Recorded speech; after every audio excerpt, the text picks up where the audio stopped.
चमकदार धूप के नीचे एक कारवां रेत पर चलता है। हर कदम झिलमिलाती गर्मी में धूल के बादल उड़ाता है। भाई ऊंट, तुम्हारा बोझ कम है और मेरा ज्यादा, क्या ये इंसाफ है? गधे ने कराहते हुए कहा। उसकी पीठ भारी बोझ से झुकी हुई थी। ऊंट ने जवाब दिया, तुम छोटे हो, तुम्हें इतना ही बोझ उठाना चाहिए। यह प्रकृति का नियम है।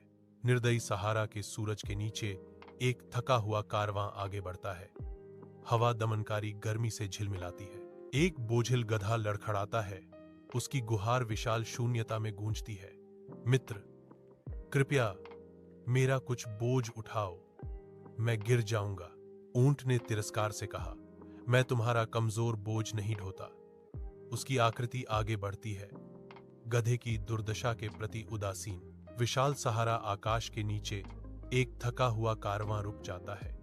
रेगिस्तानी हवा पसीने और रेत की गंध से भरी हुई है। एक ऊंट प्रतिबिंबित करता है। पश्चाताप उसकी आंखों में अंकित है। मित्रता में कोई गर्व नहीं है। वह धीरे से कहता है, मदद जरूरी है। गधा जवाब देता है, देर आए दुरुस्त आए।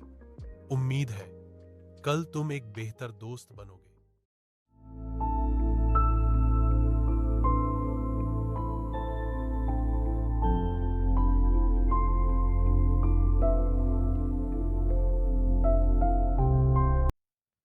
तपते सूरज के नीचे अफ्रीकी मैदान चमकते हैं। राका, सीना, रूफी और सूरी घेरा बनाते हैं। उनकी छायाएं सूखी धरती पर फिसलती हैं। सीना की आवाज निराशा से कांपती है। राका, मुझे कुछ नहीं मिल रहा। चूजे थक गए हैं। राका का दृढ़ उत्तर निराशा को चीरता है। साहस रखो सीना, प्रकृति हमेशा एक रास्ता प्रदान करती है। आओ फिर से प्रयास करें। चमकदार अफ्रीकी धूप के नीचे गिद्ध मंडराते हैं। उनकी छाया सवाना के सुनहरे विस्तार पर फिसलती है। रूफी की तेज निगाहें हरकत को भांप लेती हैं। बाबा, वहां कुछ प्रकट हो रहा है। राका अपनी आंखों को सिकोड़ता है। उसकी आवाज में उम्मीद चमकती है। हाँ, शायद यह एक जानवर का शव है। यही हमारी उम्मीद है। जलते सूरज के नीचे गिरे हुए जंगली भैंसे पर गिद्ध उतरते हैं। उनकी छायाएं गंभीर शकुन की तरह घूमती हैं। सीना ठंडी संतुष्टि के साथ दृश्य देखती है। बच्चे आज पेट भर खाएंगे। गिद्ध शव को चीरते हैं। अफ्रीकी आकाश की निर्निमेष दृष्टि के नीचे एक क्रूर दावत।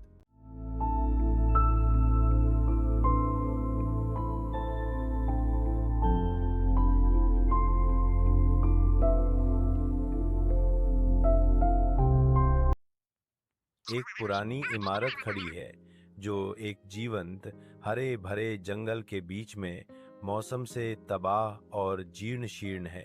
कौवे और कबूतर क्षय होती संरचना के ऊपर बैठे हैं।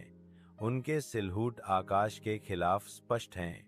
कौवे भाई, मैं बहुत भूखा हूँ, चलो मिलकर कुछ खाना ढूंढते हैं। एक कबूतर गुहार लगाता है। उसकी दर्द भरी चीख जंगल में गूंजती है। जैसे एक कौवा जवाब देता है, ठीक है, लेकिन इस बार हमें चालाक होना पड़ेगा। कौवा और कबूतर एक व्यस्त सड़क पर टहलते हैं। उनकी निगाहें एक फकीर पर पड़ती हैं जो एक भारी बैग से लदा हुआ है। बैग अनाज और रोटी से भरा हुआ लगता है। भूखे जोड़े के लिए एक लुभावना दृश्य, क्योंकि कौवा चुपके से इसे खोलता है। कबूतर झिझकता है, अंतरात्मा भारी, हमें यह नहीं लेना चाहिए, यह किसी गरीब का खाना है। कौवा चिंता को खारिज करता है, बस थोड़ा सा ले लेते हैं, किसे पता चलेगा। फकीर अनाज की चोरी का गवाह बनता है। उसका चेहरा गुस्से से तमतमाया हुआ है। कौवा भाग जाता है, पेड़ों में ऊंचा बैठा है। नीचे पकड़े गए कबूतर का मजाक उड़ाता है, क्योंकि कबूतर गिड़गिड़ाता है, नहीं, कौवे ने मुझसे कहा था, अकेला। कौवे की हंसी फीकी पड़ जाती है। उसकी जगह भूख और अकेलेपन की कसक आ जाती है।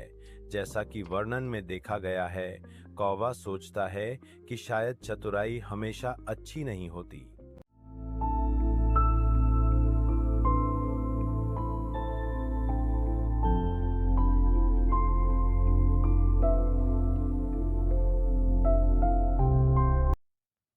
एक शांत गांव में एक प्राचीन हवेली एक लंबी छाया डालती है, जिसके रहस्य पुरानी दीवारों द्वारा सुरक्षित हैं। एक चालाक बिल्ली देखती है।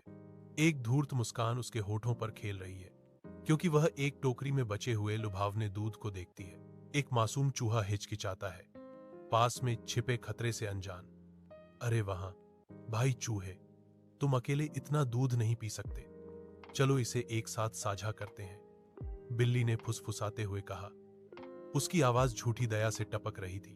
भवन के धूपदार रसोई घर में एक बिल्ली सावधानी से मलाईदार दूध के एक कटोरे के पास जाती है। उसकी आंखें संदेह से चमक रही हैं। बिल्ली कहती है, मैं पहले पीऊंगी यह देखने के लिए कि दूध सुरक्षित है या नहीं। और बिल्ली आधी कटोरी दूध चाट जाती है, जबकि नन्हा चूहा उत्सुकता से देखता है। बिल्ली झपटी, पंजे फैले हुए, शांतिपूर्ण क्षण को तोड़ते हुए। जैसे ही चूहा चिल्लाया, मुझे जाने दो, मैं तुम्हारा दोस्त हूं, बिल्ली ने जवाब दिया। दोस्त, मैं तो बस अपना पेट भरने आया हूं। पुराने हवेली में मालिक आता है। उसकी छाया एक बिल्ली पर पड़ती है, जिसे वह अचानक भगा देता है। एक चूहा अवसर का लाभ उठाता है। मूंछें फड़फड़ाती हैं, क्योंकि वह शोरगुल से दूर भागता है। शरण की तलाश में चूहा घोषित करता है, हर मीठा शब्द दोस्ती नहीं होता, कुछ लोग केवल अपने लाभ के लिए देखते हैं। हवेली में शांतिपूर्वक और सतर्कता से रहने का संकल्प लेते हुए